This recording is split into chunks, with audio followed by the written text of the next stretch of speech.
बीवी मांगे मोर, दरअसल ये जुमला देश में बन रहे उस कानून के लिए जो अगर लागू हो गया तो कई सारी पेचीदगियां बढ़ जाएंगी।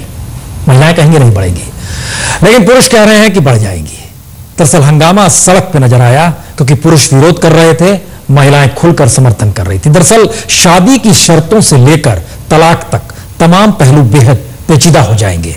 ये बात हो रही है हिंदू मैरिज एक्ट में संशोधन की बात हो रही है, जिस पर कैबिनेट में कोई फैसला नहीं हो पाया और इसके लिए अब ग्रुप ऑफ मिनिस्टर्स के पास इसे भेजा जा रहा है। यानी नए प्रावधान को लेकर सरकार में भी अंतर्विरोध है। तो फिर सरकार इस संशोधन पर तुली क्यों है या संशोधन करना क्यों चाहती है? आइए पहले रिपोर्ट दिखाएं, तब ये बताएंगे दरअसल मसला बीवी का नहीं है, तलाक होने के बाद की स्थितियों का है।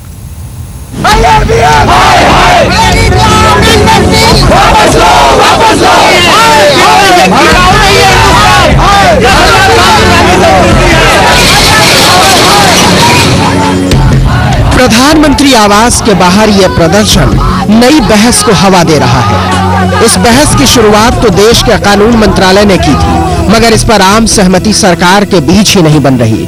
मसला है शादी टूटने के बाद महिलाओं के हक का। देश के कानून मंत्री चाहते हैं कि तलाक के बाद महिलाओं को पति के साथ उसकी पुश्तैनी जायदाद में भी हिस्सा मिले, लेकिन इस सिफारिश पर जैसा विरोध आप बाहर देख रहे हैं, ऐसा ही अंतर विरोध अंदर भी है। तलाक के बाद पत्नी को पति की पुश्तैनी संपत्ति में हक दिलाने के सवाल पर कैबिनेट की बैठक बुलाई गई थी। बैठक में कानून मंत्री ने अपना पक्ष रखा, चर्चा शुरू हुई तो गुलाम नबी आजाद, कपिल सिब्बल, कमलनाथ, यहाँ तक कि कृष्णा तीरथ जैसे कई मंत्रियों ने इसका विरोध शुरू कर दिया। When 30 thinking men and women meet, there will be different opinions. Different opinions does not mean a difference of opinion. Therefore, views are expressed in a cabinet, and after hearing the views, the Prime Minister takes the final decision. Cabinet के अंतर विरोध को चिदंबरम ने भले ही सधे हुए लहजे में बयां कर दिया, लेकिन बात इतनी सहज है नहीं। हिंदू मैरिज एक्ट में संशोधन के बहाने कानून मंत्री महिलाओं को ज्यादा हक दिलाने की वकालत भले करते हो, लेकिन कैबिनेट के कई सदस्यों को डर है कि कहीं इस प्रावधान से परिवार का वजूद ही खतरे में न पड़ जाए। जैसे ही कैबिनेट में अश्विनी कुमार ने इस बिल को रखा, एक के बाद एक मंत्री उन पर पिल पड़े। सबने इस बात का विरोध किया कि आखिरकार इस संशोधन की जरूरत क्या थी और ये सुझाव कहां से आया। जाहिर तौर पर अश्विनी कुमार किस किस को समझाते। कैबिनेट के मंत्रियों की तरह कई तरह की आशंकाएं प्रदर्शन कर रहे लोगों की तख्तियों से भी जाहिर है। संशोधन का विरोध कर रहे सेव द फीमेल फाउंडेशन की नजर में नया कानून पत्नी, पति और परिवार को नुकसान पहुंचाने वाला है। हिंदू मैरिज एक्ट में संशोधन के मसले पर आपत्तियां इसका खाका तैयार करने के बाद से ही उठ रही है, खास तौर पर पति के पुश्तैनी जायदाद पर पत्नी के हक को लेकर। यह बिल हालांकि लोकसभा में पिछले साल ही पास हो चुका है, लेकिन राज्यसभा में यह कानून बीच बहस में फंस गया है। सांसदों की राय पर राज्यसभा ने इसे स्थायी समिति के पास भेज दिया। बिल पर बनी संसद की स्थायी समिति ने कहा कि पति की पुश्तैनी जायदाद में महिलाओं को हिस्सा मिलना ही चाहिए। प्रधानमंत्री की अगुवाई में कैबिनेट की बैठक उसी सिफारिश पर विचार करने के लिए बुलाई गई थी, लेकिन आम राय नहीं बन सकी। संशोधन पर कैबिनेट की बैठक बेनतीजा खत्म हो गई। आम राय नहीं बनने के बाद इसे जीओएम यानी मंत्रियों के समूह के पास भेज दिया गया है। संदीप सोनवलकर, दिल्ली, आज तक। जब कैबिनेट बैठती है तो उसमें कितनी महिलाएं होती हैं, आप देखेंगे तो हंसने लगेंगे। कहा जाता है आधी दुनिया की बात होती है, लेकिन यहां तो 1/4 छोड़ दीजिए, 5% हिस्सा भी नहीं आता है।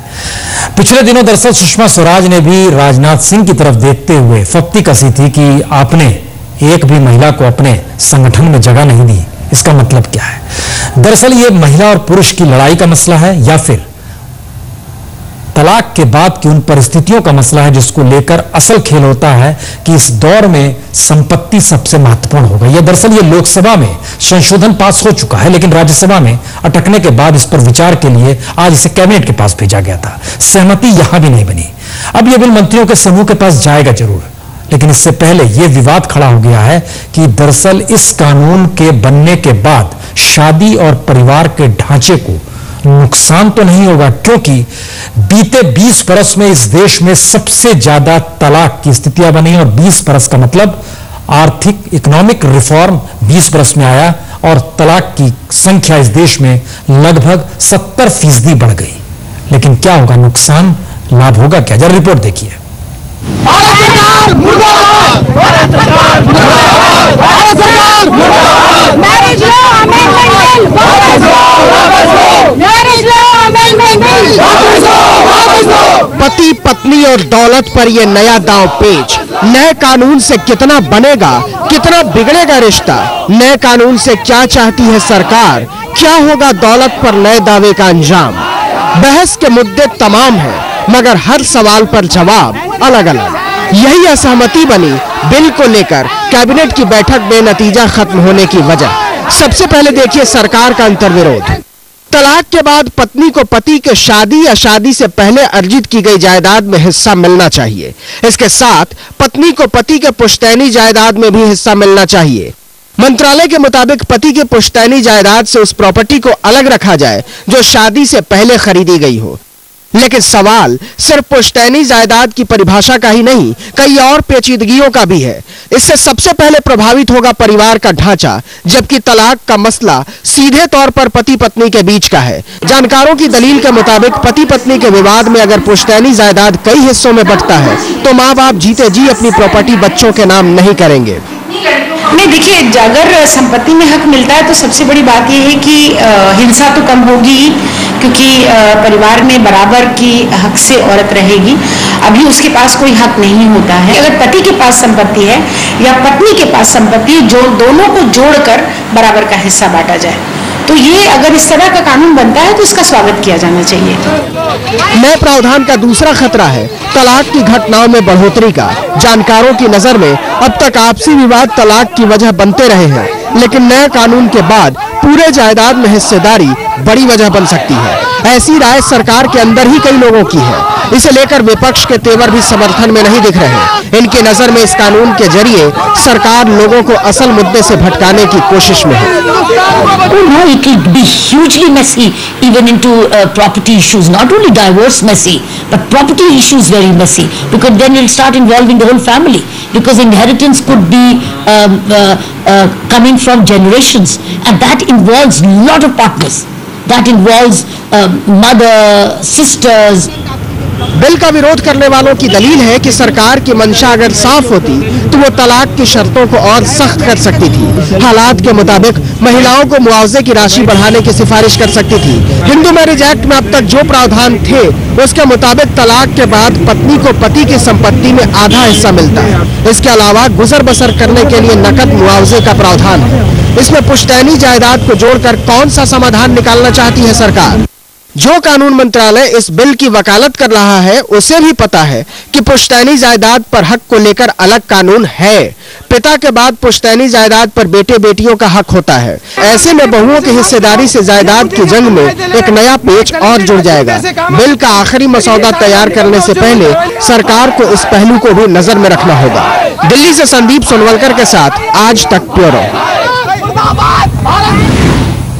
वो सब तो ठीक है, लेकिन अगर बीवी ने तलाक मांगी तो उनके हक में कुछ नहीं, और पति ने तलाक मांगी तो सब कुछ देना पड़ेगा। ये स्थिति बन रही है। तो ब्रेक के बाद बात होगी राय अलग अलग संगठनों की क्या है, लोगों की क्या है, और खासतौर से पुरुष और महिला बटे का है। ब्रेक के बाद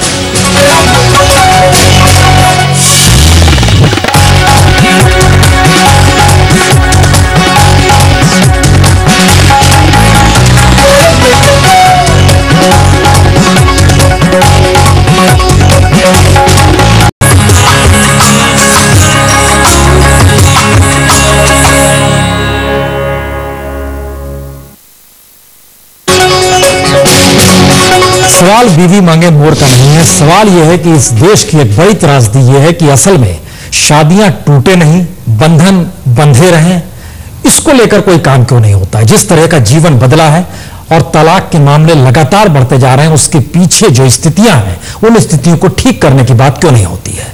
लेकिन बहरहाल आइए उसी कानून की बात करें जिसको कानून मंत्रालय चाहता है, और महिला विकास मंत्रालय तक को उस पर कुछ बातों को लेकर आपत्ति है, क्योंकि यह बात आजादी के 8 साल बाद 1995 की है। तब से लेकर इस एक्ट में कई तमाम संशोधन हुए, लेकिन इसे लेकर सरकार का एक ऐसा अंतर्विरोध शायद ही सामने आया होगा, क्योंकि हर बार मैरिज एक्ट में सुधार की बात होती थी कि मैरिज बने रहे। पहली बार यह बात हो रही है कि अगर तलाक हो जाए तो किसके पास क्या जाएगा। शायद इसीलिए हर कोई बटा हुआ है। संसद में हंगामा, सड़कों पर भी हंगामा, तलाक के नाम पर हर तरफ बरपा है हंगामा। पति की पुश्तैनी संपत्ति में पत्नी को हक मिले या ना मिले, ये मुद्दा भले ही अब ग्रुप ऑफ मिनिस्टर्स के हवाले कर दिया गया हो, लेकिन इस खबर ने एक नई बहस जरूर छेड़ दी है कि महिलाओं की ये मांग जायज है या नहीं। इस मुद्दे पर सामाजिक कार्यकर्ताओं की राय भी अलग अलग है।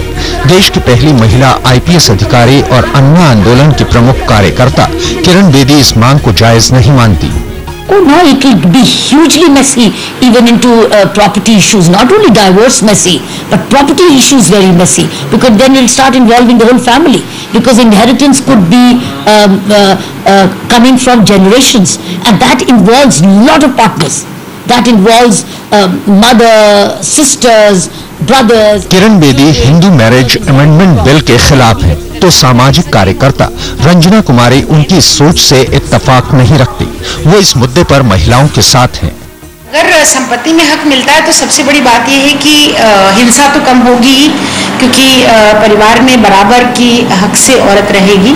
अभी उसके पास कोई हक नहीं होता है। अगर पति के पास संपत्ति है या पत्नी के पास संपत्ति है, जो दोनों को जोड़कर बराबर का हिस्सा बांटा जाए, तो ये अगर इस तरह का कानून बनता है तो इसका स्वागत किया जाना चाहिए। अभी जो माहौल चल रहा है, कोल स्कैम, 2G स्कैम, ये वो, तो वहीं कहीं ना कहीं ये तुरा फेंका गया है उन चीजों को हटाने के लिए।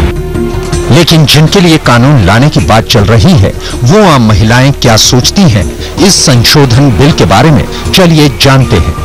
नहीं, मिलना चाहिए। क्यों मिलना चाहिए? क्योंकि फिर वो क्या करेगी, उसकी अगर कुछ उसको मिलेगा नहीं तो अपने बच्चों को कैसे पालन पोषण करेगी, वो खुद क्या करेगी? या तो अपने पैरों पे खड़ी हो, ठीक है, अगर पैरों पे नहीं खड़ी है तो फिर क्या करेगी?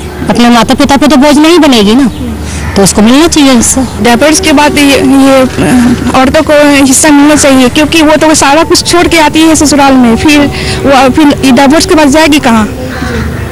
उसे हिस्सा मिलना ही चाहिए। फिलहाल ये मामला ग्रुप ऑफ मिनिस्टर्स के पास चला गया है, लेकिन इस मसले से ये तो साफ हो गया है कि आज की महिलाएं अपने हक के लिए जागरूक हो गई हैं, वो कानून को समझने लगी हैं और वो अपने हित के लिए लड़ना भी जानती हैं। दिल्ली से अदिति अग्रवाल और ऋचा रावत के साथ आज तक ब्यूरो। क्या ये मामला सिर्फ संपत्ति का ये मामला है? शायद ऐसा भी नहीं है। दरअसल हिंदू मैरिज एक्ट में बदलाव और संशोधन की बात पहली बार नहीं उठी है। वक्त बदलते के साथ कानून भी बदलता रहा, लेकिन आइए जरा समझ लीजिए ये एक्ट है क्या। हमारी परंपरा में कहावत तो ये है कि शादियां स्वर्ग में तय होती हैं। इसे निभाने के लिए 7 फेरों के 7 वचन ही काफी हैं, लेकिन बदलते जमाने के साथ ये सहजता कई पेचीदगियों से भर चुकी है। इन्हीं पेचीदगियों से बचने के लिए संविधान में हिंदू मैरिज एक्ट का प्रावधान किया गया था। शादियों को टूटने से बचाने और इसे कानूनी शर्तों में बांधने के लिए 1955 में हिंदू मैरिज एक्ट बनाया गया। मगर टूटते बिखरते रिश्तों का आलम आज ये है कि कोर्ट को भी एक्ट को लचीला बनाना पड़ा। साल 2012 में सुप्रीम कोर्ट का फैसला, अगर किसी भी शादी को बचाने की कोई गुंजाइश ना बची हो, रिश्ता तोड़ने पर पति पत्नी दोनों सहमत हों, तो 6 महीने की कूलिंग पीरियड से पहले भी तलाक दिया जा सकता है। देश की ऊंची अदालत ने यह फैसला तो एक निजी मामले में दिया था, लेकिन यह फैसला इशारा करता है रिश्तों की घुटन से मुक्ति पाने की छटपटाहट वक्त के साथ कितनी बढ़ गई है। इसी के साथ हिंदू मैरिज एक्ट में संशोधन भी किए जाते रहे हैं। मसलन मूल कानून में लड़कों के लिए शादी की उम्र 18 साल और लड़कियों की 15 साल थी, जिसे आगे चलकर 21 साल और 18 साल किया गया। पहले हिंदू रीति रिवाजों से हुई शादी को मान्य माना जाता था, आगे चलकर इसमें कानूनी पंजीकरण का प्रावधान किया गया। तलाक की शर्तों में भी बदलाव किया जाता रहा है। तलाक के बाद बीवियों के मुआवजे का ख्याल रखा गया, लेकिन अब तक किसी भी संशोधन को लेकर खास हो हल्ला नहीं हुआ। लेकिन इस बार प्रावधान कुछ और हैं और इसके बाद बनने वाले कानून को लेकर आशंकाएं भी बड़ी हैं। आज तक ब्यूरो।